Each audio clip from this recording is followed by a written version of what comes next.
त्यांनी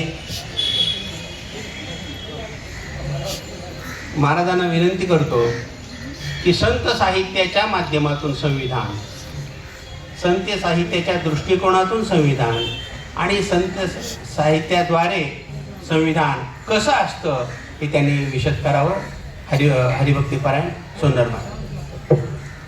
संपदा सोहळा मावडे मनाला, लागला टकळा पंढरीचा, जावे पंढरीशी आवडी मनाशी. असा मनामध्ये रोमारोमामध्ये भगवान श्री पांडुरंग परमात्मा सामावून आज लाखोंचा जमाव पंढरीच्या दिशेने निघालेला आहे. आणि या पंढरीच्या दिशेने निघालेल्या संपूर्ण वारकऱ्यांच्या सोबत गेली 8 वर्ष निघालेली संविधान समता दिंडीचा प्रस्थान सोहळा आता होतो आहे. या प्रस्थान सोहळ्याच्या अध्यक्षा आमच्या सर्वांच्या मार्गदर्शक आदरणीय वर्षाताई देशपांडे, आपल्या या नगरीचे उपमहापौर आदरणीय वाडेकर साहेब. मला वाटते सर आपला हा संविधान महोत्सव असतो.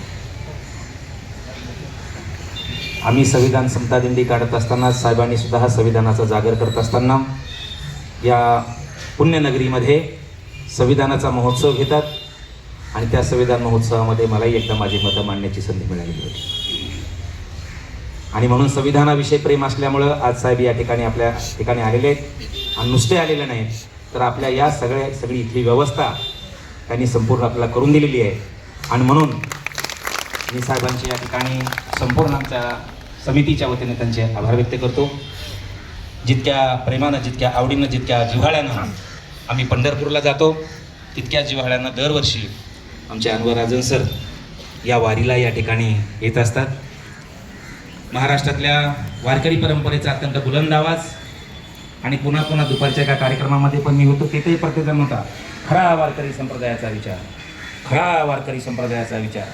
अशा खरा वारकरी संप्रदायाचा विचार सांगणारे आदरणीय डॉक्टर फडतरे महाराज, ज्यांचा वैद्यकीय व्यवसाय होता. अशी ही दिग्गज मंडळी आज या व्यासपीठावर आहे. आणि आपण सर्व पुढे जमलेले अनेक मान्यवर संविधान प्रेमी वारकरी. गेली 8 वर्ष आपण या महात्मा ज्योतिबा फुले यांच्या, सावित्रीबाई फुले यांच्या या प्रांगणामध्ये ज्यांनी हा समतेचा विचार महाराष्ट्राच्या मातीमध्ये रुजवला. आमच्या संतांनी अभंग लिहिले, महात्मा ज्योतिबा फुलेने अखंड लिहिले. अभंग आणि अखंड दोन्हीचा सुमेळ घालून या ठिकाणी हा समाज एकसंघ ठेवण्यासाठी महात्मा ज्योतिबा फुले आणि सावित्रीबाईंनी काम केलं. त्यांच्या या प्रांगणामध्ये ही संविधान समता दिंडी गेली 8 वर्षापासून निघते.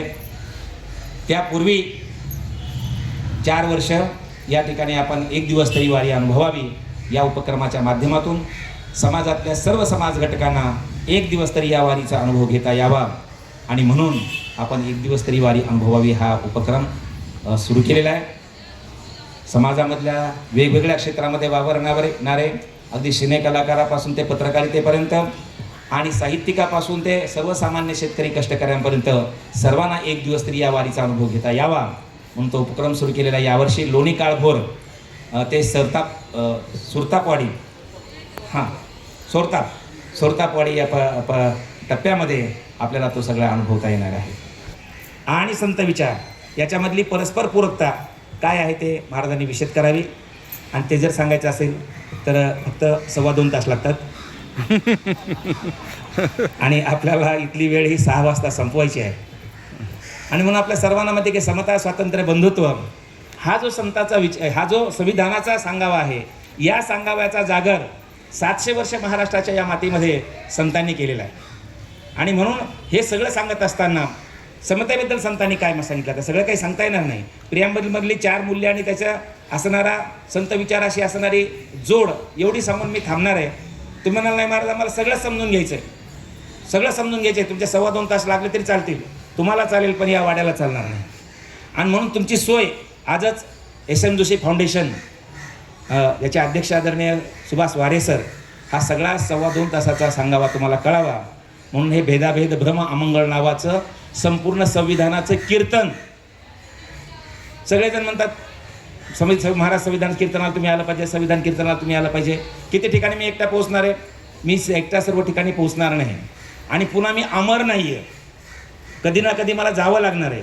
म्हणजे मी ज्या वेळेला संविधान कीर्तन 10 वर्षापूर्वी सुरू केलं त्यावेळेला जितकं धावू शकत होतो, जितका पळू शकत होतो, तितका आज पळू शकत नाही. अजून 2 वर्षांना हे स्पीड कमी होणार आहे. म्हणून इथे बसलेल्या तरुणांच्या मधले काही संविधान कीर्तनकार तयार व्हावेत, यासाठी हे वेदावेद ब्रह्म अमंगळ हे संविधान कीर्तन प्रसिद्ध केलेलं आहे. आणि म्हणून आमच्या सहकार्याने काही याच्या प्रती आणल्या, ज्यांना संविधानचा कीर्तनकार व्हावं वाटतंय त्यांनी हे पुस्तक घ्यावं आणि तो संपूर्ण सांगावा, समजून घ्यावा. संविधानामधला समता हे मूल्य समजून घ्यायचं असेल तर आपल्याला संपूर्ण गाथा पाठ करायची गरज नाही, आपल्याला संपूर्ण ज्ञानेश्वरी पाठ करायची गरज नाही, नवे एक अभंगसुद्धा पाठ करायची गरज नाही. संविधानामधल्या जेंडर इक्वॅलिटीपासून ते सामाजिक समतेपर्यंतच्या सगळ्या इक्वॅलिटी हे आपल्याला एका चरणामध्ये पाहायला मिळतात. काय म्हणतात तुकाराम महाराज? यारे यारे लहान थोर याती भलते नारी नर, लहान या थोर या आणि कोणत्याही जातीतले या. जातीतले म्हणलं की आम्हाला बरं वाटतं जरा सध्या. कसं काय, आपण जात विसरून एक कुठलं तरी एका धर्माचं असं झालं पाहिजे असं म्हटलं जात आहे. पण त्याच वेळेला आमचे तुकाराम महाराज सांगतात, याता याती धर्म नाही विष्णू दासा. वारकऱ्यांना जात आणि धर्म नाही, किंबहुना सर्व धर्मातले लोक वारकरी होऊ शकतात. म्हणून आता आमच्या महाराजांनी या ठिकाणी सांगितलं की शेख मोहम्मदांच्या पासून ते लतीफांच्या पर्यंत अशा प्रकारचे एक 50 वारकरी संत, मुस्लिम संत या महाराष्ट्राच्या मातीमध्ये होऊन गेले. 50 मुस्लिम संत होऊन गेलेले आहे. खरं तर मी 42 सांगत होतो, पण अलीकडेच मी विदर्भाच्या दौऱ्यावर गेला असताना अशोक राणा सरांची भेट झाली. ते संशोधनात्मक काम करतात, त्यांनी मला पुस्तक दिलं आणि त्याच्यामध्ये 50 मुस्लिम संतांची यादी आहे. पैगंबरभाई म्हणजे 50 मुस्लिम संत होऊन गेलेले आहेत. म्हणजे जातीय इक्वॅलिटीपासून ते धार्मिक इक्वॅलिटीपर्यंत आणि जेंडर इक्वॅलिटीपर्यंत आमच्या वारकरी संतांनी महिलांचा खूप सन्मान केला आहे. मी तर खरं एक संपूर्ण कीर्तनच महिलांच्या सन्मानाबद्दल वारकरी संतांनी काय सांगितलं याच्याबद्दल करत असतो, पण आज आपल्याकडे वेळेची ही असल्यामुळे त्याचा संपूर्ण सांगावा आपल्याला पुस्तकात मिळणार आहे की काय काय महिलांच्याबद्दल बोललेलं आहे. समता झाली, स्वातंत्र्य काय की वारकरी संप्रदायाच्या अगोदर श्यामसुंदर महाराज, फडतरे महाराज कीर्तन करू शकत नव्हते. मग कीर्तन नव्हतं काय तर होतं कीर्तन. सध्या महाराष्ट्रात 4 प्रकारच्या कीर्तन परंपरा आहेत. एक नारदीय कीर्तन परंपरा, दुसरी वारकरी कीर्तन परंपरा, तिसरी आमची रामदासी कीर्तन परंपरा आणि चौथी गुरुदेव संप्रदायाची परंपरा. वारकरी संप्रदायाच्या अगोदर कीर्तन होतं, पण ते नारदीय कीर्तन होतं आणि नारदीय कीर्तनामध्ये एकानं सांगायचं आणि सगळ्यांना ऐकायचं असं प्रथा होती. संत श्रेष्ठ नामदेव महाराजांनी वारकरी कीर्तन परंपरा सुरू केली. या बाजूला 5-25 टाळकरी, त्या बाजूला 5-25 टाळकरी, आणि कीर्तनकार जो विषय सांगत असेल त्या कीर्तनाला अनुरूप प्रमाण देण्याचा अधिकार टाळकऱ्यांना दिला आणि खऱ्या अर्थानं आध्यात्मिक लोकशाहीचा पाया घातला. आणि म्हणून वारकरी संत परंपरेनं या ठिकाणी आध्यात्मिक लोकशाहीचा पाया घालत सगळ्यांना त्या ठिकाणी सारखा अधिकार आहे. आपले काय बोलावं, कोणतं बोलावं, कसे कपडे घालावे. जनाबाईला सांगितलं जने तुला पदर नाही, डोक्यावर नसतो, कशी काय चालते रस्त्यानं. जनाबाईनं सांगितलं की पदरापेक्षा मला विचाराला महत्त्व द्यायचं, म्हणून डोईचा पदर आला खांद्यावरी आणि भरल्या बाजारी जाईल मी. मगाशीच मला एक ब्रॉडकास्टवाला विचारत होते की महिलांचा लय सन्मान केला आहे वारकरी संप्रदाय. नक्कीच केला आहे. म्हणलं अलीकडे आमच्या कीर्तनकारांचा अर्ध कीर्तन फक्त महिलांच्या पदरावर असतंय. तिने पदर घेतला का नाही, पदर कुठं पडला वगैरे वगैरे. पण 700 वर्षापूर्वी जनाबाईनं डोक्यावरचा पदर फेकून देऊन आपल्या कर्तव्याला महत्त्व दिलं. आणि म्हणूनच माझ्या आज अनेक लेकी बाळी या ठिकाणी बिना पदराचं बसलेल्या आहेत. आणि बिना पदरापेक्षा आपल्या कर्तव्याला महत्त्व दिल्यामुळेच देशाच्या राष्ट्रपती पदापासून ते पंतप्रधान पदापर्यंत आणि वेगवेगळ्या राज्यांच्या मुख्यमंत्री पदापासून मंत्रिपदापर्यंत आणि वेगवेगळ्या प्रशासकीय सेवेमध्ये जाऊ शकल्या. याचा पहिला एल्गार जर कोणी केला असेल तर तो जनाबाईने केलेला आहे. आणि म्हणून अशा प्रकारचा स्त्रियांना सुद्धा समतेची वागणूक देण्याचा विचार वारकरी संतांनी मांडला. आणि बंधुत्वाबद्दल सांगायचं झालं तर भूता परस्परे पडो मैत्री जीवांचे, अशा प्रकारचा संदेश देत कोणाही ज्ञानेश्वर महाराजांनी दिला. आणि कोणाही जीवाचा न घडो मत्सर, कोणत्याही जीवाचा मत्सर घडू नये, हे टेक्निक आहे. टेक्निक म्हणजे तंत्र आहे. तंत्र म्हणजे वर्म आहे. कशाचं वर्म आहे? पूजायचं. कुणाच्या पूजेचं आहे? वर्म सर्वेश्वर पूजनाचे.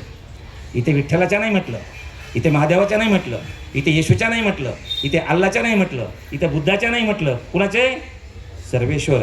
म्हणजे कुणाचा ईश्वर बुद्ध असू शकतो, कुणाचा विठ्ठल असू शकतो, कुणाचा महादेव असू शकतो, कुणाचा अल्लाह असू शकतो, पण ज्याचा जो ईश्वर असेल त्याच्या ईश्वराच्या पूजेचं वर्म काय असेल तर कुणाचाही मत्सर करू नका. आणि आज ही गोष्ट सांगण्याची खूप गरज आहे. आज जातीवरून, धर्मावरून, जातीमध्ये पुन्हा उपजाती, पुन्हा उपवर्गीकरण, पुन्हा ओबीसी अंक, पुन्हा मराठात अंक, असं करून माणसाला माणसापासून तोडण्याचे प्रयत्न सुरू असताना आम्ही वारकरी संप्रदायामध्ये इथे सगळे माझे बांधव आहेत. कुणीही कुणाला कुणाची जात विचारत नाही, कुणाचा धर्म विचारत नाही, तो गरीब आहे की श्रीमंत असं विचारत नाही. सगळे एका पातळीवर आणण्याचं काम हे वारकरी संप्रदायाने केलेलं आहे. आणि म्हणून हा समतेचा संदेश सांगण्यासाठी पंढरीच्या वाटेवर गेली 8 वर्ष ही संविधान समता दिंडी या आमच्या वर्षाताई, आज अविनाश पाटील सर या ठिकाणी आले नाहीत, अविनाश पाटील, शरद कदम साहेब, ह्या सगळ्या बसलेल्या आमच्या जे काही याचे प्रचारक आहेत, संविधानाचे प्रचारक आहेत, ज्याच्यामध्ये आमचे नागेश जाधव साहेब, विशाल विमल आहेत, या सगळ्यांच्या सहकार्यानं हा सगळा कारवा निघालेला आहे. आणि तुम्ही सर्व समतेचे वारकरी, विठ्ठलाचे वारकरी, पांडुरंगाचे वारकरी, समचरण दृष्टी विठेवरी साजिरी, आणि तेथे माझी हरी वृत्ती राहो, सर्वांच्याकडे सारखी वृत्ती ठेवावी अशी भगवंताला मी या ठिकाणी प्रार्थना करतो. आणि या देशातले जात धर्म पंथ स्त्री पुरुष, काल माझ्या कीर्तनाला तुकाराम महाराजांनी फक्त एवढं सांगितलं की याता याती धर्म नाही विष्णुदासा, आणि यारे यारे लहान थोर भलते याती नारी नर. वाडेकर साहेब, मी काल नारी नराला एकत्र यायला सांगितलंय, तेवढ्या पलीकडे थर्ड जेंडर माणूस उभा होता. त्यांना विचारलं, महाराज तुम्ही नारी आणि नर सांगितलं, आमचं काय? त्याला मी काल फडतरी महाराज माझ्या कीर्तनामध्ये टाळ घेऊन उभा केला. तळतळच्या डोळ्यामध्ये पाणी आलं. अरे आम्हाला छक्का म्हणून म्हणतात, आम्हाला हिजडा म्हणून म्हणतात, पण या वारकरी संप्रदायाने आज आमचा सन्मान केला. हा वारकरी संप्रदाय आहे. आणि म्हणून हा समतेचा झेंडा घेऊन आम्ही निघालेलो आहोत. आणि तुम्ही सोबत आलात त्याबद्दल तुम्हाला लाख लाख धन्यवाद देतो. आणि याच ठिकाणी म्हणतो, जय हिंद, जय महाराष्ट्र. अतिशय समर्पक आणि समयोचित आपण या ठिकाणी विवेचन केलेलं आहे. महाराज, वारकरी संप्रदाय असाच आहे. महाराज आता म्हणाले, वैष्णवा संगती सुख वाटे जीवा, वैष्णव जन तो तेने कहिए जो पीड पराई जाने रे. महात्मा गांधीजींनी सांगितलं. तर दुःख निवारण करणारा हा वारकरी संप्रदाय, त्यांना संबोधन करावं अनवर राजनजींनी.